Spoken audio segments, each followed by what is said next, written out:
नमस्कार दोस्तों, स्वागत है आप सभी का एक बार फिर से राजू सर के नाम से इस यूट्यूब चैनल के अंदर एमसीक्यू वीडियो की स्टडी के अंदर एक और है नया एमसीक्यू हम लेके आए हैं। एसएससी सीआरपीएफ ईएसआईसी एग्जाम के पॉइंट ऑफ व्यू में कुछ इंपॉर्टेंट, कुछ ट्रिकी, कुछ कंसेप्चुअल एमसीक्यू जिनको सॉल्व करने वाले विद्यार्थी ले।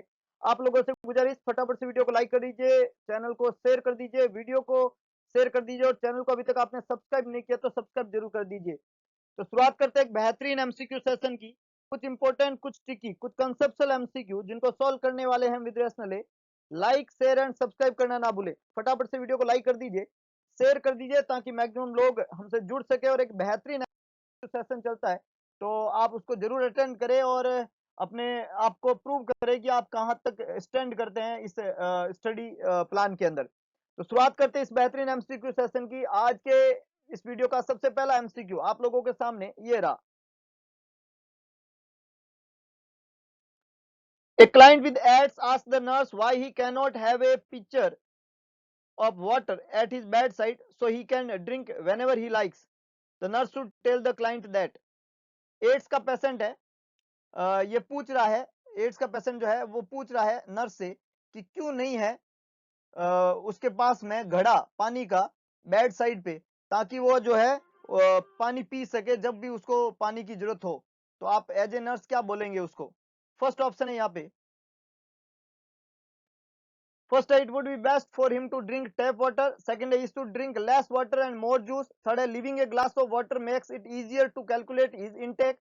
Last, he should not drink water that he has been sitting longer than 15 minutes.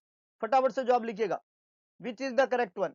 Ads का पेशेंट है, बेड साइड पिक्चर जो है क्यों नहीं है ये पूछ रहा है, क्या जवाब होना ठीक रहेगा?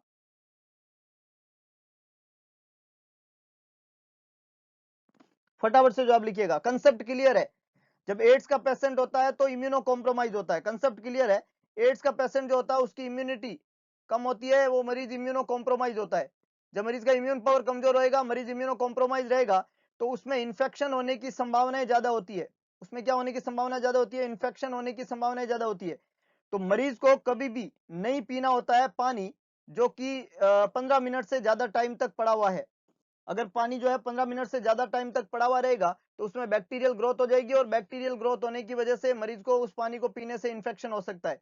तो ये आपका क्लियर कट इंस्ट्रक्शन होना चाहिए कि जो बेड साइड है उसके घड़ा इसलिए नहीं रखा जाता है क्योंकि 15 मिनट से ज्यादा रुका हुआ पानी, उसमें बैक्टीरियल ग्रोथ उस मरीज के इन्फेक्शन का कारण बन सकती है, इसलिए उसको हर बार फ्रेश वाटर जो है वो लेना होता है। तो डी यहाँ पे बिल्कुल करेक्ट आंसर है। ए इनकरेक्ट है क्योंकि टेप वाटर जो है वो सही नहीं होता इस मरीज के लिए, इसलिए खोटा जवाब है। बी ऑप्शन इनकरेक्ट है क्योंकि जूस से जो है वो पानी को रिप्लेस नहीं कर सकते। और सी इनकरेक्ट है क्योंकि एक्यूरेट स्टेटमेंट नहीं है ये इस पेशेंट के बारे में। तो ए, बी और सी तीनों ही खोटे जवाब है। डी यहाँ पे बिल्कुल करेक्ट आंसर है। बहुत ही बढ़िया, बहुत ही शानदार। आगे लेके चलता हूँ, नेक्स्ट देखिएगा। Next, the mother of a male child with cystic fibrosis tells the nurse that she hopes her son's children would not have the disease. The nurse is aware that cystic fibrosis बीमारी है male child को, तो है mother जो है male child जिसको cystic fibrosis है, nurse से कहती है कि वो ऐसा आशा करती है कि उसके बच्चे को बीमारी नहीं हो सकती। तो नर्स अवेयर है इस चीज से। किस चीज से अवेयर है? फर्स्ट है, there is a 25% chance that his children would have cystic fibrosis, है ना। मतलब वो जो बच्चा है उसको तो सिस्टिक फाइब्रोसिस है, लेकिन मदर ऐसे होप करती है कि उसके बच्चे को, सन्स चिल्ड्रन, उसके बच्चे का जो बच्चा होगा उसको नहीं होगी। तो आप उसको क्या समझाएंगे? पहला आप समझा रहे हैं कि उसके बच्चे को भी 25% चांस है होने के। दूसरा, most of male with cystic fibrosis are sterile. जो सिस्टिक फाइब्रोसिस वाले बच्चे होते हैं ज्यादातर स्टेराइल होते हैं, तो उसके बच्चा होने की संभावना ही नहीं है। अगला है, देयर इज 50% चांस की उसके बच्चे को बच्चा कैरियर होगा। और last time, most males with cystic fibrosis are capable of having children, so genetic counseling is advised. Which is the correct one? Which is the correct one? फटाफट से जवाब लिखिएगा, फटाफट से जवाब लिखिएगा। Which is the correct one? बहुत बढ़िया, बहुत बढ़िया। अगर आपको सिस्टिक फाइब्रोसिस बीमारी के बारे में पता हो तो जो बच्चा सिस्टिक फाइब्रोसिस का होता है वो बच्चा स्टेराइल होता है। जो बच्चा सिस्टिक फाइब्रोसिस का होता है वो स्टेराइल होता है। Next, an infant is hospitalized with for treatment of botulism. Which factor is associated with botulism in the infant. Question क्या कह रहा है, एक इन्फेंट है जो हॉस्पिटलाइज हुआ है और उसको प्रॉब्लम क्या है, बोटुलिज्म की प्रॉब्लम है। कौन सा फैक्टर जो है वो बोटुलिज्म के साथ में एसोसिएटेड है इन्फेंट के अंदर, बोटुलिज्म। फर्स्ट है the infant sucks on his finger and toes. Second, the mother sweetens the infant's cereal with honey. Third, an infant has switched to soy based formula. Or last, the infant's older sibling has an aquarium. Which is the correct one? Hospitalize treatment और चल रहा है botulism के लिए, कौन सा factor botulism के साथ में एसोसिएटेड है इन्फेक्शन इन्फेंट के अंदर? फटाफट से जवाब लिखिएगा। Sucks on his finger and toes, mother sweeten the infant cereal with honey, infant has switched to soy based formula, और infant's older sibling has an aquarium. Which is the correct one? फटाफट से जवाब लिखिएगा, फटाफट से जवाब लिखिएगा। बहुत बढ़िया, बहुत बढ़िया। कंसेप्ट बहुत क्लियर है, कंसेप्ट बहुत क्लियर है, याद रखिएगा।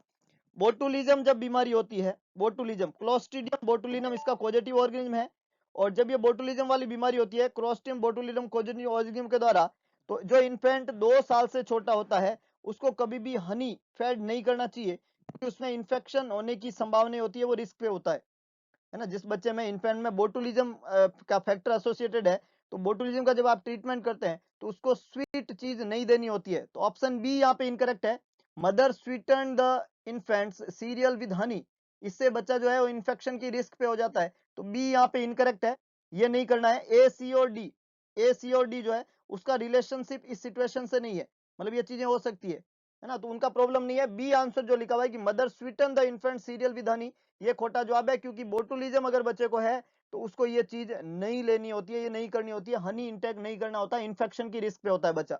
नेक्स्ट देखिएगा, नेक्स्ट देखिएगा। A nurse is assessing A clients hospitalised with peptic ulcer disease. बच्चे को कौन सी बीमारी हुई है, पेप्टिक अल्सर डिजीज हुई है। कौन सी फाइंडिंग रिपोर्ट करेंगे चार्ज नर्स को इमीडिएटली? पेप्टिक अल्सर बीमारी है, चार्ज नर्स को क्या चीज इमीडिएटली रिपोर्ट करनी होगी यहाँ पे?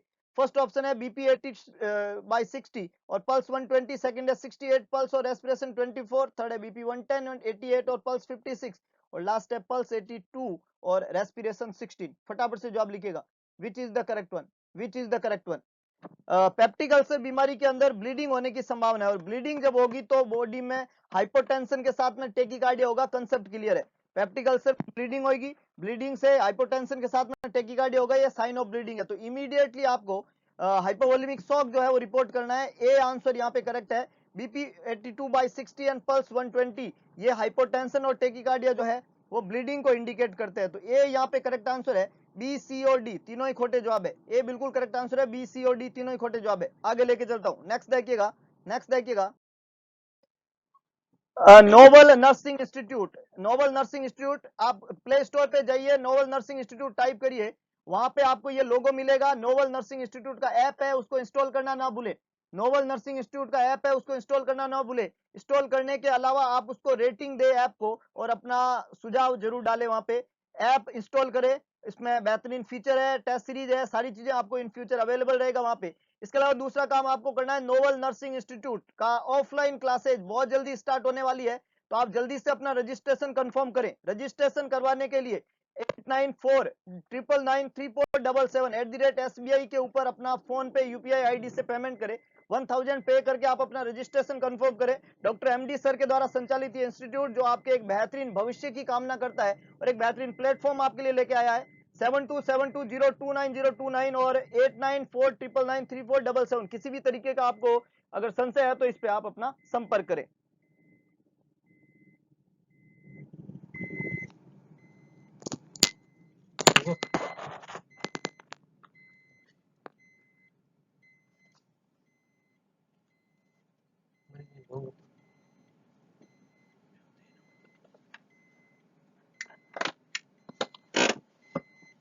इंस्टॉल कर दीजिए और रजिस्ट्रेशन, दो काम आपको करना है, ऐप को इंस्टॉल करना है और रजिस्ट्रेशन अपना कंफर्म करना है, ताकि एक बेहतरीन ऑफलाइन स्टडी प्लेटफॉर्म जो कि आप लोगों के शुरू हो रहा है उसका आप फायदा उठा सके। नेक्स्ट देखिएगा, नेक्स्ट देखिएगा।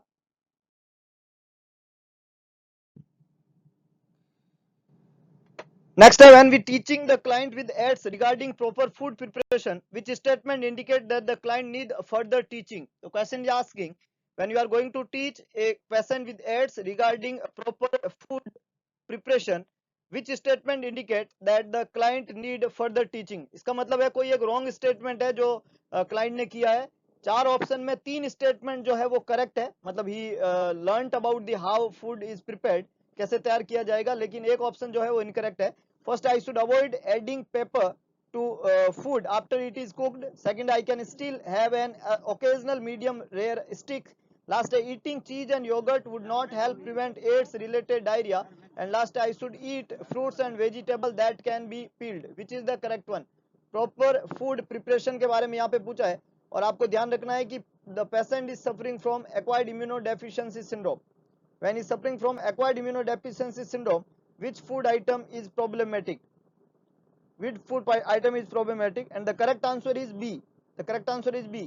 यहाँ पे आपको जो समझने वाली बात है, बी जो ऑप्शन लिखा हुआ उसमें रेयर स्टिक लिखा हुआ है, मीडियम रेयर स्टिक लिखा हुआ है, बी ऑप्शन में मीडियम रेयर स्टिक लिखा हुआ है। तो ये जो सोर्स है अनकुक्ड मीट जो है वो सोर्स होता है टोक्सोप्लाज्मोसिस सिस्ट का।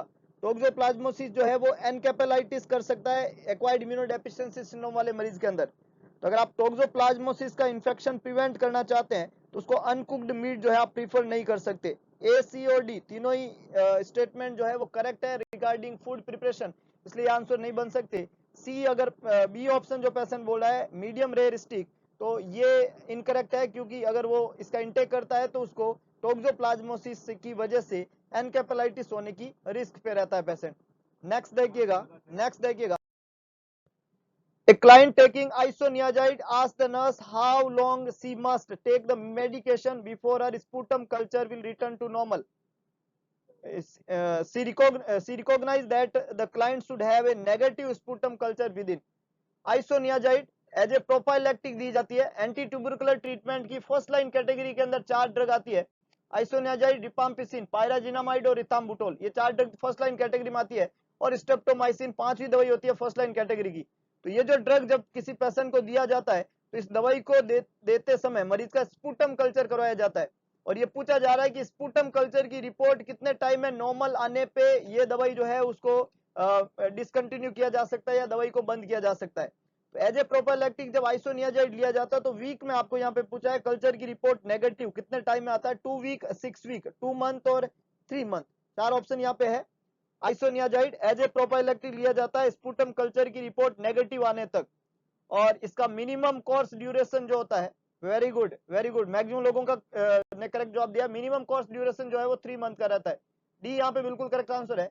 The minimum course duration is 3 month. 2 week, 6 week and 2 month is the very earlier period. इतने टाइम के अंदर नेगेटिव रिपोर्ट वहां पे नहीं मिलता है, तो सफिशिएंट मेडिकेशन इनटेक किया जाता है फॉर 3 मंथ, और 3 महीने में स्पुटम की कल्चर की रिपोर्ट जो है वो नेगेटिव आने की संभावना रहती है। 3 महीने तक मिनिमम पीरियड में as a prophylactic isoniazid medication वहां पे दिया जाता है। बहुत ही बढ़िया, बहुत ही शानदार। आगे लेके चलता हूं, नेक्स्ट देखिएगा। Next,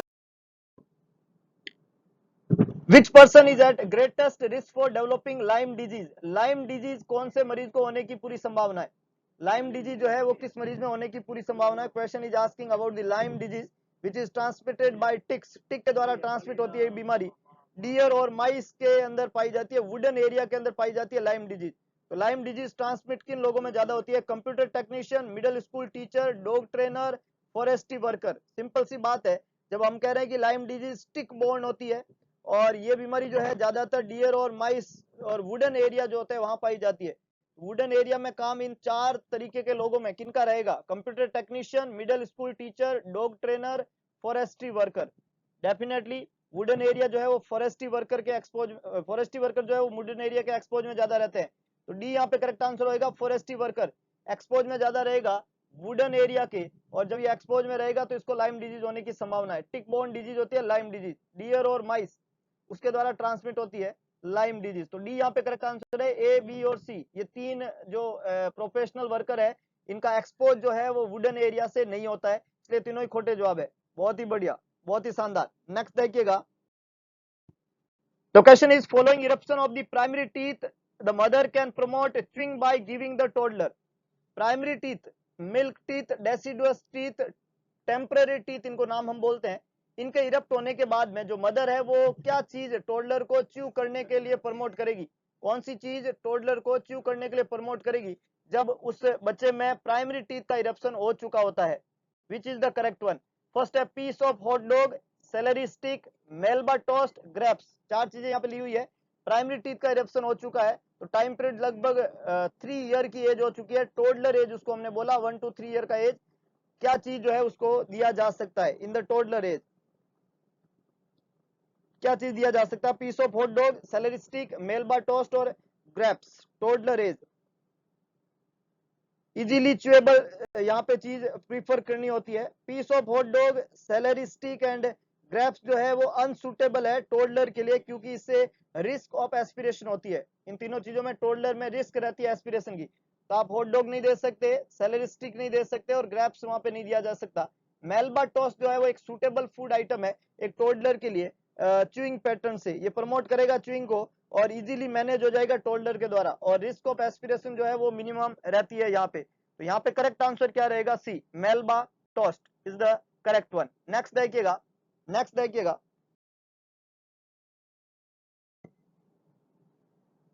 When a nurse teaching circumcision care to the mother of a newborn, which statement indicate that the mother need further teaching? Circumcision, phimosis की प्रॉब्लम जब रहती है तो वहां पे सर्कमसीजन प्रेफरेंस दिया जाता है। सर्कमसीजन जब किया जाता है किसी भी न्यूबॉर्न बेबी में तो कौन सा स्टेटमेंट इंडिकेट करता है कि फर्दर टीचिंग की जरूरत है मदर को? सर्कमसीजन के बाद में पोस्ट ऑपरेटिव केयर अगर वहां पे दिया जा रहा है तो प्रॉपर इंस्ट्रक्शन क्या रहेगा? First, I will apply a petroleum gauze to the area once a day. Second, I will clean the area carefully with each diaper changes. Third है, I can place a heat lamp next to the area to speed up the healing process. And last, I should carefully observe the area for sign of infection. कौन सा statement indicate करता है mother को further teaching की need है यहाँ पे? First option, I will apply a petroleum gauze to the area once a day is the correct one. ये हीलिंग को प्रमोट करेगा इसलिए ये तो स्टेटमेंट सही है, इसमें टीचिंग की जरूरत नहीं है। Second, I will clean the area carefully with each diaper changes, ये भी सही है, क्लीन रखेंगे तो हीलिंग जो है वो आराम से हो पाएगी। और लास्ट ऑप्शन कह रहा है I should carefully observe the area sign of infection, ये भी सही है। मतलब ये जो 3 स्टेटमेंट है ए, बी और डी, इनमें और टीच की जरूरत नहीं है, ये रॉन्ग स्टेटमेंट नहीं है। फर्दर टीचिंग की जरूरत उसमें रहती है जिस स्टेटमेंट को मदर ने रॉन्ग तरीके से प्रेजेंट किया है।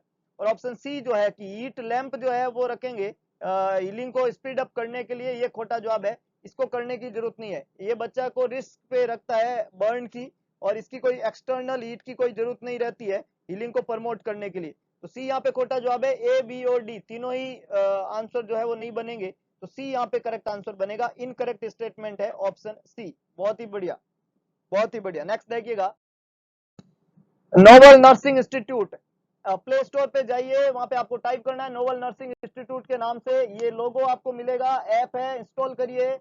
इंस्टॉल करने के बाद में रेटिंग और अपना जो है व्यू बैक देना ना भूले। वहां पे आपको कुछ वीडियोस लेक्चर भी अवेलेबल है, कुछ टेस्ट सीरीज आपको अवेलेबल होगी, और इन फ्यूचर जितने भी ऑनलाइन वर्क रहेगा वो इसी ऐप पे आपको मिलेगा। तो इंस्टॉल करके रेटिंग करके रखिएगा इस ऐप को। आपको खूब सारा in future online material preference किया जाएगा। ऐप का नाम नोबल नर्सिंग इंस्टीट्यूट, बस उसको इंस्टॉल कर दीजिए और जुड़ जाइए एक बेहतरीन इंस्टीट्यूट के साथ में जो आपके फ्यूचर को एक अनएक्सपेक्टेड गिफ्ट ऑफ सक्सेस की तरफ लेके जाएगा। और दूसरा important instruction, classroom study, offline classroom study जो है बहुत जल्दी स्टार्ट होने वाला है। तो रजिस्ट्रेशन अभी तक आपने नहीं किया तो अपना रजिस्ट्रेशन कंफर्म करें। रजिस्ट्रेशन के लिए 1000 पेमेंट आपको देना पड़ेगा 8949993477@SBI। ये फोन पे भीम आईडी है, इस पे आप अपना रजिस्ट्रेशन कंफर्म करें और अपनी सीट को कंफर्म करें। रजिस्ट्रेशन का जो तरीका है वो आपको समझा चुका हूं मैं। 8949993477 पे अपना रजिस्ट्रेशन कंफर्म करें और जुड़ जाइए एक नोबल इंस्टीट्यूट के साथ में जो आपके फ्यूचर को सफलता की ओर ले जाने की पूरी कोशिश करेगा। डॉक्टर एमडी सर के द्वारा संचालित इंस्टीट्यूट जो आपके लिए एक बेहतरीन प्लेटफॉर्म लेके आया है ऑफलाइन स्टडी के लिए। तो आज के लिए बस इतना ही, मिलता है दोबारा एक नए वीडियो लेक्चर के साथ में, कुछ इंपॉर्टेंट, कुछ टिकी, कुछ कंसेप्चुअल एमसीक्यू के साथ में। आप लोगों से गुजारिश, मैक्सिमम लोगों तक लिंक को अप्रोच करिए। भगवान कृष्ण ने कहा था कि सारथी बने, स्वार्थी ना बने, तो दिखा दीजिए सारथीपन और कर दिखाइए ऐसा कि दुनिया करना चाहे आपके जैसा। बस फटाफट से शेयर कर दीजिए और मैक्सिमम लोगों तक इस मटेरियल को पहुंचाए ताकि वो भी एक ब्राइट फ्यूचर की कल्पना कर सके। तो मिलते हैं दोबारा एक नए एमसीक्यू सेशन के साथ में, तब तक के लिए जय हिंद, जय भारत।